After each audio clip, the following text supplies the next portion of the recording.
Well, Mr. Ace and Marge are burned up over the way Mrs. Fredric, the new next-door neighbor, henpecks her husband Baxter, practically runs his business for him, and is coaching Jane to do the same to Mr. Ace. So Mr. Ace, Marge, and a rather frightened Baxter have devised a scheme to cure Mrs. Fredric. This episode takes place in the morning in two scenes: Mr. Ace's real estate office, and then to the Ace's bungalow. But first to the office. We find Marge, Mr. Ace, and Baxter in conference. Listen. Okay, now here's the way we do it. Baxter. Yes? You call your wife now and tell her you won't be home to dinner. Tell her you've got a date to take the prospective customer out to dinner. Of course, she'll say she wants to come along, as she usually does. That's when you say the customer is a lady, and you think it's best you entertain her alone. Yeah, that's all, just like that. Well, I don't mind telling you, I'm just a little bit nervous about all this. Nervous? Oh, Baxter, don't back out now. Well, you've got to be nervous about it. Anybody should be nervous at times. Oh, neither one of you has anything to be nervous about. It's all a gag. Yes, but if Ethel should decide she resents having Baxter go out with lady customers... Yes, suppose she says I can't go. Suppose she says you can't go. Isn't that awful? She's got to say you can't go. The whole plan's no good. The idea is to teach her a lesson to stop entertaining your customers with dinner parties and running your life as she sees fit. What do you mean, suppose she doesn't like it? If she does, then it's no good. That's right, Baxter. After all, you're trying to cure Ethel of this habit she has of butting into your business affairs. Yeah, yes, I know, but just the same, I can't help being nervous. Oh, what's that number at your house? North 7604. North 7604. Okay, now I'll get the number, and you break the news to her. Don't mention me. Just say it's a lady customer and you won't be home to dinner tonight. It's just that after 8 years, it's kind of hard to speak up just like that. It sounds easy the way you two tell it. And it is easy. Sure, here. When she answers, you tell her. Okay, here goes. Oh, don't look so tense. Act sort of nonchalant about it, can't you? Okay, I'm all right now. Here she is. Hello? Is that you, darling? Oh, Hattie. Oh, Hattie, darling. I mean, Hattie. Will you call, darling? No, I mean, Mrs. Fredric, to the phone, please? What is he doing? Who was that, the maid? Yes, that was Hattie. I thought it was Ethel at first. Oh, hello, darling. How are you? Oh, nothing's the matter. I just thought I'd call you to tell you I wouldn't be home for dinner tonight. Speak out. I said I wouldn't be home to dinner tonight. I'm entertaining a customer. Dinner and a movie after, I guess. No, darling. Don't come down. You see, I'd better do this one alone. It's a lady who wants some putting done. It's quite a big order, and I thought I say it's a lady. You would know her. She runs quite a large business, and she needs everything in the printing line, practically, and it's going to take quite a bit of selling to convince her we can do a good job for her. So I thought I'd take her out tonight to dinner and maybe a movie after it. Oh, yes, darling, quite a large order. You'll run into a nice profit if I... What's that, darling? Oh, yes. Yes, darling, I will. Bye. Oh, what happened? What's the matter with you? You sick? She said it was all right. She said it was all right. Well, Ethel said it was all right for you to take out a strange lady. That's what she said. I can't believe it. Well, of all the double-crossing, is this the first time you've sprung this sort of thing on her? Oh, yes, it's the very first time I never And she said it was all right? Yeah, she said it was okay, and good luck, and be firm about the prices, and be sure to... Be firm about the prices. Is that all she's interested in, the dollar?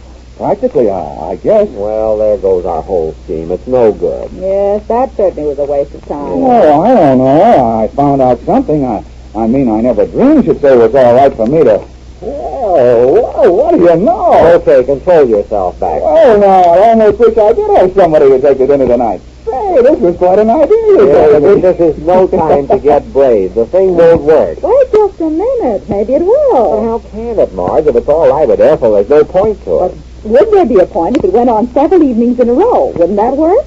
Well, how do you mean? And there would be a point to it if she had an idea it wasn't business Baxter was talking, wouldn't it? And if we can make it look suspicious... Yeah, but how are you going to do that? Listen, how does this strike you? What we have to do is to worry Ethel with Baxter's going out. Mm-hmm. Now, suppose I call the house and tell Jane I won't be home for dinner, and I drop a little hint while I'm at it. And if I know Jane, well, you know what will happen. It's the doorbell, Laura. Oh, never mind, I'll answer it. Hello, my dear. Ethel, come Jane? I just dropped in for a little neighborly chat. You're not busy, are you, my dear? Oh, no, my dear. I was only writing my weekly letter home to the folks. I can do it later. Oh. I'm so glad you came just now. I couldn't think of a thing to write. And then you rang the doorbell, so I started off with, oh, there goes the doorbell. Excuse me. It kind of breaks up the monotony when there's nothing else to write. Sit down, Ethel. Oh, thank you, my dear. Sure, I'm not keeping you from your household duties. Oh, no. Getting dinner. Oh, no, Laura's getting dinner. She started the roast already. Roast? Mm-hmm. Oh, my dear, I envy you. Oh, do you like roast? Do I? No, I asked you that. Oh, it's my favorite dish. Baxter detests it, so we hardly ever have it. Although I could have it tonight because Baxter's not coming home to dinner. He's not? Where's he going? Taking a customer out to dinner. Oh, well, aren't you going? No, this happens to be a lady, and he thought he'd be able to swing the deal if he entertained her alone. Alone with a lady? You know who it is? Oh, no, my dear, it's a customer. Well, I mean, is that all right with you? Of course, my dear, it's business. It means a big order. Well, is she pretty? I don't know, my dear. It doesn't matter. All she means to me is a big order. Well, is that all she means to Baxter? Of course, my dear. What are you saying? Well, I mean, I certainly wouldn't want to have my husband go out with some girl that I didn't know. But this is different, don't you see, my dear? No, I don't, my dear. This woman needs a lot of printing. She's in business, Baxter told me, so she needs letterheads printed, cards printed, all sorts of things printed. They have dinner and talk it over. Talk what over? The printing, you know, the type. Yes, I know the type, but I hope she isn't. Well, no, my dear, I didn't say she was that type. I said they discussed the type she wants the printing set in, etc., etc. It's nothing to worry about, my dear. Don't look so astounded. Oh, well, I didn't mean to. I was just trying to remember if Mr. Ace ever went out with some woman like that. I don't think he ever did. And what if he did, my dear? If it was business, you certainly couldn't object to that. No, I guess not. Besides, my husband isn't girlable like some men. Isn't what? I mean, he never even looks at another woman. Oh, don't tell me that. They all do, my dear. Oh, no, not my husband. Nonsense. I wasn't born yesterday. My birthday's October 12th. What? What did you say? I'd say they're all alike. That is, unless you know how to handle them. And I certainly know how to handle Baxter. Do you think for 1 minute I'd let him go out this evening if I thought there was the slightest doubt about this woman? Of course not. But as long as it's business, after all, the dollar comes first, you know. It does? Of course, my dear. You mean it's all right for him to go out with some other woman if he can make money in his business? Naturally. Well, I don't know if I let my husband do it, go out night after night with some other woman just because... Oh, this only happens once in ages. Why, this is the first time it's happened since we've been married.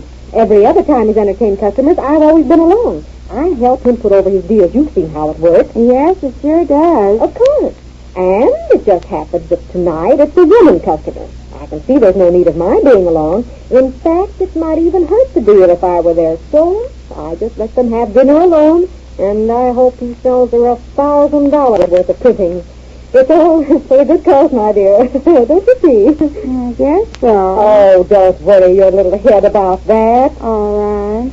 Only it's going to be kind of lonesome having dinner alone. That's all that bothers me. Oh, well, why don't you have dinner with us? Oh, I couldn't think of it, my dear. Oh, we're having a roast. You said yourself that was your favorite. Oh, I couldn't think of it, my dear. Oh, think of it, my dear. It's no bother or anything. We'd love to have you. There's enough for everybody. We're only going to have to throw it out anyhow, so why can't you say... Oh, I shouldn't have said that. That's all right. I understand, my dear. I'm sorry, Ethel. I didn't mean to say it. Well, since you put it so charmingly, I'll accept. Oh, good. I'm so glad I thought of it because I...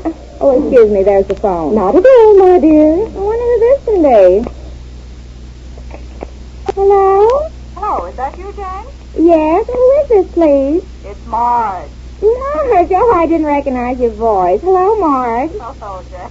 How are you? Oh, fine. Are you at the office? How's the bridge business? Hey, Jane, Yes. I called up to tell you that I wouldn't be home to dinner tonight. What'd you say? I say I won't be home to dinner tonight. You won't? Oh, I hope I called you in time. That is before you ordered everything. Well, it's all right, Marge, because the funniest thing just happened. Ethel is here. Who? Ethel Fredric, she just dropped in for a neighborly little talk, and she said Baxter wasn't coming home to dinner tonight. And I said, well, why don't you have dinner with us? And she said, oh, I couldn't think of it. And I said, oh, you must think of it. And she said... Jane. What? Will you do me a favor? Where is it, Marge? Don't say anything to Ethel about my not coming home to dinner tonight, will you?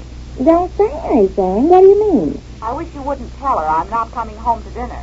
But why? Well, just don't, will you, Jane? Well, of course, my dear. Promise? Of course, my dear. Give me your word? Of course, my dear.